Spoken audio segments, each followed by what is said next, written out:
everyone, welcome to Discovering Natural channel. In the last video I took this aloe vera leaf and we shredded it up, and then we created this aloe vera powder. And in today's video we'll be showing you 5 ways to use this aloe vera powder in your hair. So before you use it, you do want to strain out the aloe vera powder so that you get all the debris and any leftover powders that are not as fine. You do want to use the fine mixture of this powder. So after straining it out, this is what it looks like. It looks like gold for your hair. This is amazing. Okay, let's start with the first recipe, which is an hair oil. So I'm using my smart funnel. You can find it in my Amazon shop, link below. I'm taking half teaspoon of the aloe vera powder, and I'm also adding almond oil, 3 ounces of sweet almond oil, which is a very good moisturizing oil for your hair. I love it. Okay, we are also adding 1 ounce of Jamaican black castor oil, which helps with stimulating hair growth. It has great properties for thickening your hair.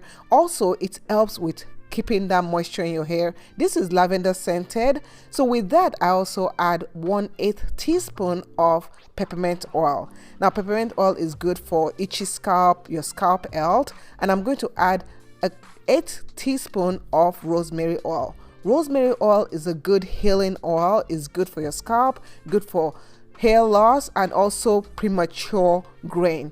You let this infuse for about 12 hours, and then I'm going to transfer it to a dark bottle to help with keeping the existence of this product. Okay, so the next recipe is shampoo. The shampoo one is so simple, people. Very simple. All you need is just take either your DIY shampoo you've already created or commercial shampoo, and you're going to add 1/4 teaspoon of aloe vera powder. Give it a good shake, and that is it. Nothing to it, no stress, you know me. So the next one, the third recipe, is an hair spritz.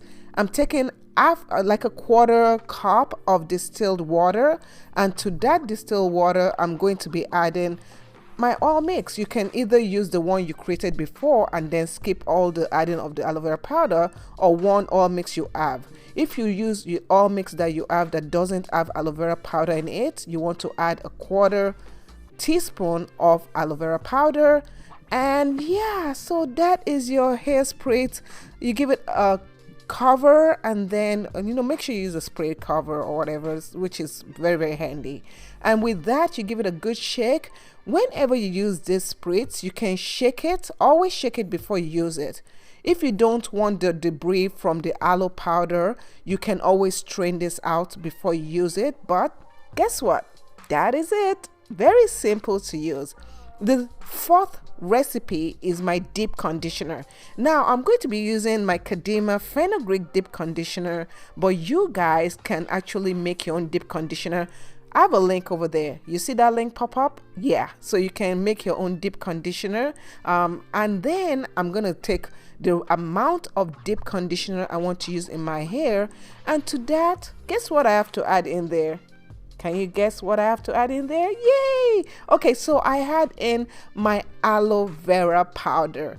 Yeah, about 1/2 teaspoon of aloe powder will do, and that, guess what? That is it. Give it a good mix, and once you've mixed it to the consistency, that is what it looks like, and cover it up, and you are done with your deep conditioner. How simple is that, you guys? Okay, so the fifth recipe, let's do the fifth one. The fifth one is a moisturizer. Now this moisturizer is really packed with a lot of yumminess, such as shea powder, and we're gonna add 1/2 teaspoon of shea powder. If you don't know about shea powder, click that link and learn about it. We're also going to add 1/2 teaspoon of aloe powder to it. Now with this mixture, you can be as fancy as you want to be. I decided to add my Chaldean oil, which contains ostrich oil and tallow oil, and I'm going to add 2 tablespoons of my Chaldean oil in there. I'll also be adding a mixture of a hair cream. Okay, so if you don't have a hair cream, don't worry, just get your leave-in conditioner Add 2 tablespoons of your leave-in conditioner in there. Give it a good mix. Mix it up real good. All that yumminess, all that goodness. Yeah, girl, mix it up really good and you'll be well ready to go. So once you've mixed it up, it looks almost like you know what it looks like? Okay, it looks like cookies and cream ice cream, but please don't eat this. This is not edible. Your hair is gonna like all this yumminess. And once you're done, give it a cover, and guess what? You have your 5 recipes for your wash day. So you wonder what I'm gonna do with all this. I'm gonna wash my hair. Well, in the next video that you're gonna see coming up soon, you will be seeing how I use this in my hair. My hair absolutely loves it. So much moisture. So subscribe, and guess what? We'll see you in the next video. Thanks for watching. Bye.